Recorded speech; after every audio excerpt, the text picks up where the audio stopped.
বিয়ের সপ্তাহখানেক বাদেই আনিস বুঝতে পারল তার বউ বিথি ঠিক নরমাল না। অবশ্য এটা সে ধারণা করেছিল বিয়ের পর।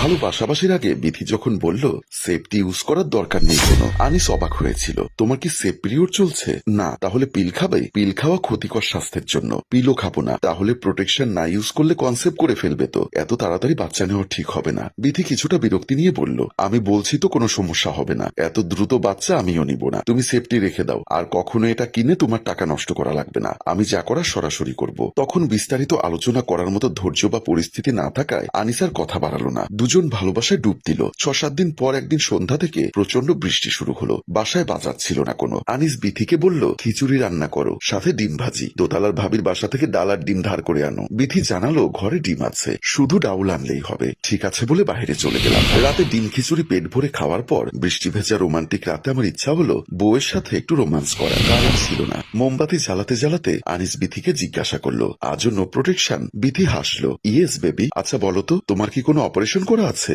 নাকি কখনো বাচ্চা হবে না? এত নিশ্চিত কিভাবে বলতে পারো? আরে বাবা, এমন কিছুই না, আমি সুস্থ একদম। আজ আমাকে খুলে বলতেই হবে, আমি কিছুই শুনবো না, বলো তুমি। সেদিন রাতেই আনিস জানলো তার বউ অন্য মেয়েদের মতো না। বিথি আলাদা। সে আর সবার মতো বাচ্চা জন্ম দিতে পারবে না কখনোই। তার সমস্যা হলো সে ডিম পারে, এবং আনিস কিছুক্ষণ আগে যে ডিম ভাজি খেয়েছে সেটা স্বয়ং তার বউয়ের পাড়া ডিম। এসব কথা শোনার পর আনিস বমি করতে লাগলো। অনেকক্ষণ বমি করার পর, বমি পরিষ্কার করে মাথায় পানি দেওয়ার পর আনিস সুস্থ হলো কিছুটা। সে যে শকের মধ্যে চলে গেছিল বউয়ের ডিম পাড়ার কথা শুনে, সেটা একটু কমেছে। ঘরে ডিম না থাকা সত্ত্বেও এত বড় ডিম ভাজি কই থেকে আসলো, এবং সেটা স্বাদ এরকম অদ্ভুত কেন? সে ঘটনা জানার পর বমি আটকে রাখা সম্ভব ছিল না আনিসের পক্ষে। বউকে বলল, এই বাড়িতে কি এখনো তোমার পাড়া ডিম আছে? বিথি বলল, আছে। তারপর উঠে লুকোনো একটা ডিম বের করে দেখালো বিথি। অনেক বড় সাইজ ডিমটা, একসাথে 3টা মুরগির ডিমের সমান। ডিমের রং আলাদা, পুরোটা হলুদ রঙের। বিথি শান্ত গলায় বলল, আনিস তুমি চাইলে আমাকে ডিভোর্স দিয়ে দিতে পারো। আনিস ভ্রু নাচালো, আমি কিছুই বুঝতে পারছি না।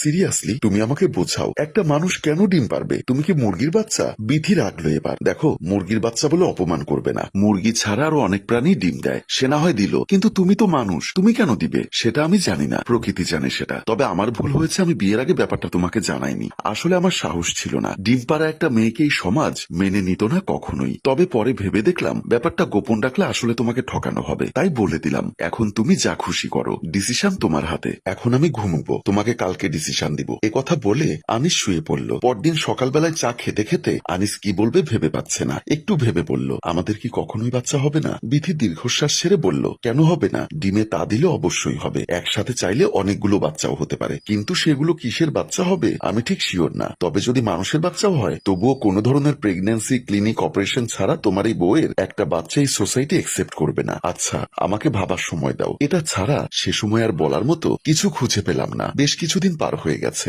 আনিস বিথিকে ছেড়ে দেয়নি। তাদের সংসার খুব ভালোই চলছে। বউ হিসাবে বিথি অসাধারণ। আনিসের ভীষণ কেয়ার নেয়। এত ভালো রবীন্দ্রসঙ্গীত জানে। জ্যোৎস্না রাতে ছাদে বসে শুনতে শুনতে মুগ্ধ হয়ে মেয়েটার প্রেমে পড়ে আনিস বারবার। রান্নার হাত খুবই ভালো বিথির, বিছানাতেও পারদর্শী। শুধু একটাই সমস্যা, সে ডিম পারে। আনিস মেনে নিয়েছে, পারলে পারে, কি আর করা। রাতে প্রেম করার ইচ্ছা হলে পৃথিবীর সব পুরুষেরা বিভিন্ন কথা বলে বউকে কনভিন্স করে। আনিসই একমাত্র ব্যক্তি যে রোমান্টিক গলায় বলে ভীষণ ডিম খেতে ইচ্ছা করছে, হবে নাকি? এটা সে মজা করেই বলে। বাস্তবে সেই রাতের পর থেকেই সব ধরনের ডিম খাওয়া বন্ধ করে দিয়েছে আনিস। নিজের বাচ্চা কিভাবে খাওয়া সম্ভব? তবে আনিস না খেলেও ওর বন্ধুরা খায়। বন্ধু মহলে বিথি ভাবির ডিম রান্নার প্রশংসা কিংবদন্তি আকার ধারণ করেছে। এত সুস্বাদু ডিম নাকি কেউ কখনো খায়নি। অবশ্য তারা এটাকে মুরগির ডিম ভেবেই খায়। অনেকের বউ এসে জিজ্ঞাসা করে, ভাবি আপনার ডিম রান্নার প্রশংসা শুনি, রেসিপি দিন না। বিথি হাসে শুধু, বলে রেসিপি তো নেই, সবার মতোই রান্না করি, মেবি আমার ডিমটাই আলাদা। হাসে তারাও। এদিকে আনিসের বাবা মা বাচ্চার জন্য ভীষণ চাপ দিচ্ছে। তারা নাতি নাতনির মুখ দেখবেই। আনিস প্লেটে ডিম ভুনা উঠিয়ে দিতে দিতে বলল, খেয়ে দেখুন আপনার নাতি নাতনি কেমন।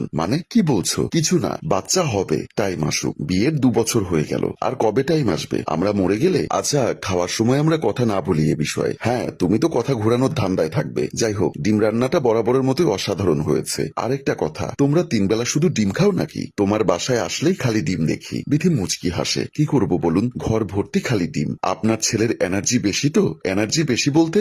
মানে কিছু না, খালি ডিম কিনে। ডিমে এনার্জি বাড়ে তো তাই। আনিসের মা মুখ বাঁকান। বাচ্চা হওয়ার খোঁজ নেই, এত এনার্জি দিয়ে সে করবেটা কি? আনিসের এখন মাঝে মাঝে নিজেকে ভাগ্যবানী মনে হয়। কজন ছেলের বউ এই জামানায় ডিম পারতে পারে? আচ্ছা, ব্যাপারটা কজন হবে না, তার বই তো পুরো দুনিয়ায় একমাত্র।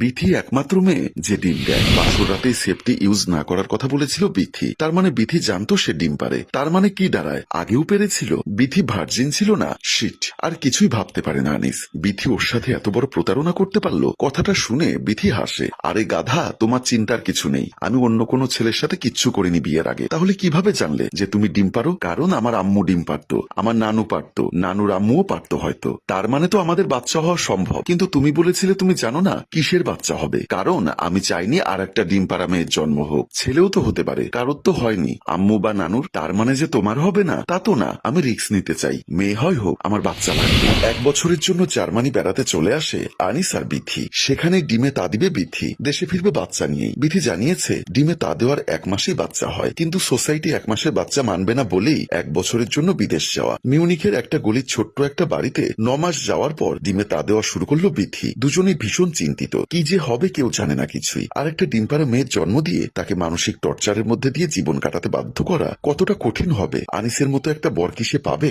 না পাওয়ার সম্ভাবনাই তো বেশি। তবে 1 মাস পরে সব চিন্তা দূর হয়ে গেল আনিস আর বিথির। ফুটফুটে একটা ছেলে নিয়ে দেশে ফিরল এই দম্পতি। বাবা মা সহ সবাই খুব খুশি। ছেলের নাম রাখা হলো নাইম। তলপেটে বেল্ট বেঁধে অপারেশন হয়েছে, এরকম একটা অভিনয় করলো বিথি। দেখা গেল ডিম পাড়া ছাড়াও তার অনেক গুণ। অভিনয়ে বেশ ভালো সে। কয়েকদিন পর বউ দৌড়ে এসে 1 বোতল দুধ নিয়ে আসিফকে দেখালো। আসিফ বলল, এগুলো কিসের দুধ? আমাদের ছেলে আজ থেকে যেগুলো প্রস্রাব করেছে সবগুলোই দুধ। ডিমের পাশাপাশি দুধ বিক্রি করে প্রচুর টাকা ইনকাম করতে পারবে। কারণ তার একমাত্র ছেলে নাইম অন্যদের থেকে আলাদা। সেই পৃথিবীর একমাত্র ছেলে যে প্রস্রাব না করে দুধ দেয়। আসিফ এখন খুশিতে আত্মহারা। আর এখানে আমাদের গল্পের সমাপ্তি হলো। জাস্ট হাসির জন্য কাল্পনিক একটা গল্প, যার সাথে বাস্তবের কোনো মিল নেই। খারাপ লাগলে দেখবেন না, কিন্তু অযথা খারাপ কমেন্ট করবেন না। গল্প তো গল্প। গল্পটির ভাবনা ও প্রযোজনায় মঞ্জুর মোর্শেদ, পরিচালনায় হাসেম রাজু, ক্যামেরায় শিহাব ও শাকিল। ধন্যবাদ।